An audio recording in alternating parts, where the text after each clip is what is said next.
I'm Pirates Insider Jake Ignaszewski, and we are back for episode 5 of the Coach's Corner. I'm here, as always, with Pirates head coach Rayshaun Kizer. So, Coach Kizer, what a win against the Sioux Fall Storm last week, 43-42.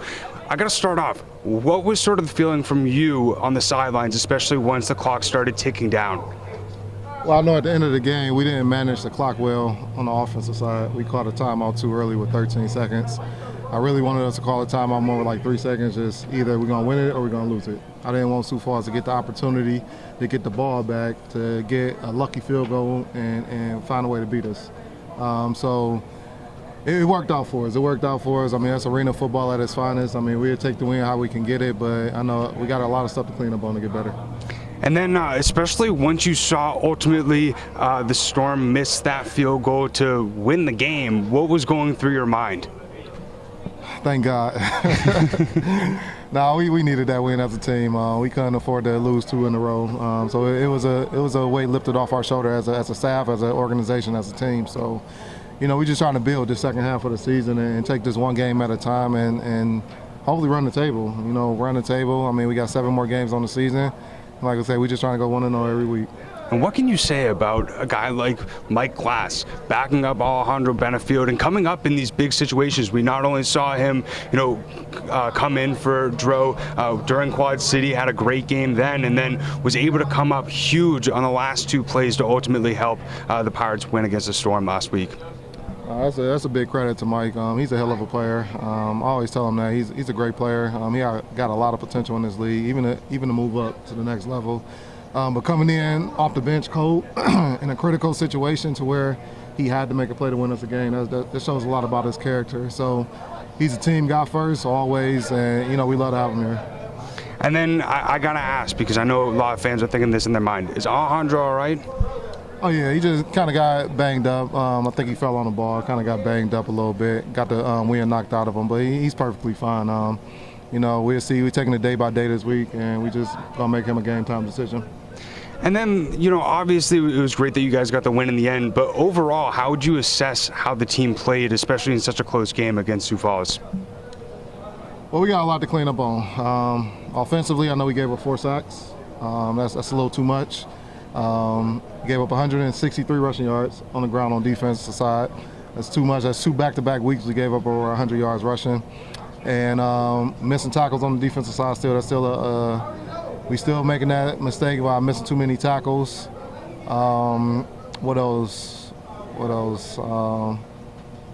out of halftime, we didn't score on our first 2 drives. So Sioux Falls got 2 stops on us coming out of halftime, the first 2 drives. When we had a time to really separate the game, I feel, coming out of halftime, going up 16 points, they stopped us and they crawled right back into the game. So we gotta clean up on that stuff. Just keeping our foot on the gas when we up. We do a good job starting the games, but we gotta continue to keep our foot on the gas in that second half to finish these games.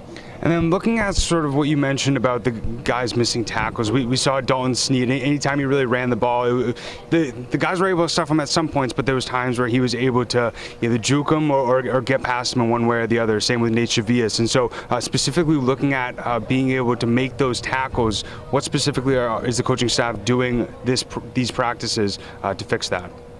Well, really, it's really hard to do tackling drills at practice because you can't go live. Right? So our numbers is limited because you only practice 25 guys a week. So we can't really go hard, but we can teach technique. And that's all we can do week in and week out is teach technique and still overemphasize how important tackling is throughout the game. And these guys, they're great players. They're good tacklers. I just think they over-pursue on the ball sometimes, or they keep diving at legs and just got to keep their head up. But that's something we're going to fix moving forward. We got to definitely be a much better tackling team this game. And then looking at sort of Bismarck next week, they're a very run-heavy sort of offense. And so, like, specifically with how you guys game plan for Nate Chavias and in the Sioux Falls offense, is it sort of similar? Or now that you guys got a game under your belt against the Bucks, you guys sort of know what to game plan for? Well, Bismarck had a good game against us when we went down there. Offensively, we did great. I think we scored on 9 out of our 10 or 10 out of our 11 possessions when we went out there. So we're looking to do the same thing this week on the offensive side. On the defensive side, they got the best of us. I know they quarterback Campbell, he did a good job extending plays, scrambling and making plays with his feet and keeping his eyes open downfield and finding receivers. and we got to do a better job at containing him this week, because once he break the pocket, that's when he make all his plays. So we got to do a better job on the defensive line containing him this week. And how are you guys sort of game planning for that throughout practice? Because as you mentioned, he was able to score a total of 5 total touchdowns, 1 on the ground, 4 in the air. And so especially with guys extending plays, we saw the defense struggled a little bit against a guy like Drew Powell 2 weeks ago, being able to not allow him to extend plays. So is there anything specific that you guys are doing? We always got to control our gaps up front. We got to control our gaps and get pressure on the quarterback, collapse the pocket. That's all start up front. We got to send 4 mans at time. We got to get a 4-man blitz in there so we can control every gap, so we ain't got the opportunity to step up or roll out. And that's just guys that want to. Got to have guys that want to do that, and we got the right guys in here. And I know they're going to step up this week, and they're going to get better, and they're going to make it happen this week. I got a lot of confidence in that group up front. And, we got some new guys, playing on the defensive line, so it's a learning curve for them. But they're going to get better each week, every practice, so that's what we're looking just to build. Speaking on some of those new guys, the Pirates played 3 new defensive players against the Storm last week, and then they just recently signed a brand new guy in Matthew Wilkerson. So looking at sort of those 4 defensive new players, what do they really bring to help the Pirates defense throughout the rest of the season? Well, for one, they're all good players, all of them. We saw Harold. He's a great player. He ended up getting hurt last game. We still waiting on the results to come back for that one, so I don't want to speak too much about that one. But he's a great player at that nose. I feel like he's going to be a great player for us down the stretch. Kelly, got good length.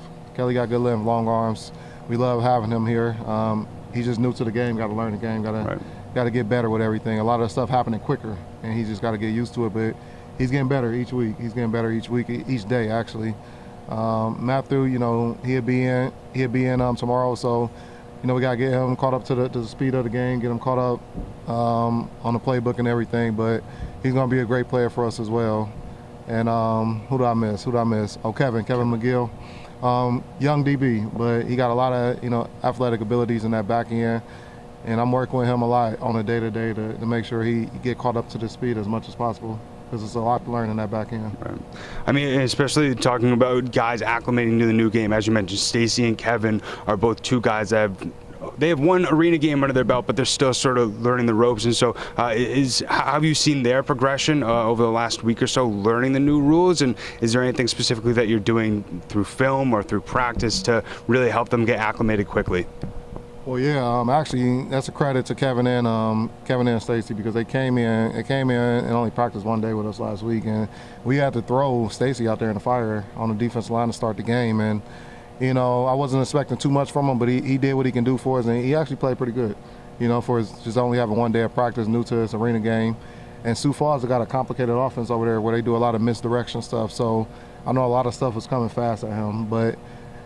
He held his own in today's practice. He's getting better. He's understanding the game. He's understanding the terminology. So, he's getting better up front. And he's going to be a good player for us down the line. But like I said, he's going to get better each week, and that's the goal, just to get better by the end of the season. As far as Kevin, he haven't had any opportunities to play any defensive snaps in the back end, but we did have him on special teams, so he did get a feel for the speed of the game. And, we looking to get him more out there this week against Bismarck on the defensive side, so he can get his feet wet. See how he feel out there, see how he looks, see how he go up against other competition. Speaking on both of those guys, it was nice to see them make some plays, and it was also cool for myself to ask them after the game, so how'd you feel about your first arena game? And they're like, I didn't realize that the guy could kick a field goal after we scored with a few seconds left. And also asking them about going up on the boards, and I didn't realize that there was no cushion on them.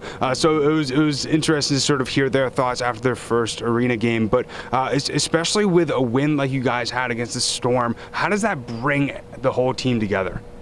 Well, anytime you win a close game like this, I feel like it brings the guys closer together, because good teams win close games. Good teams win close games. They find a way to win, and that's what our guys did. They stayed together.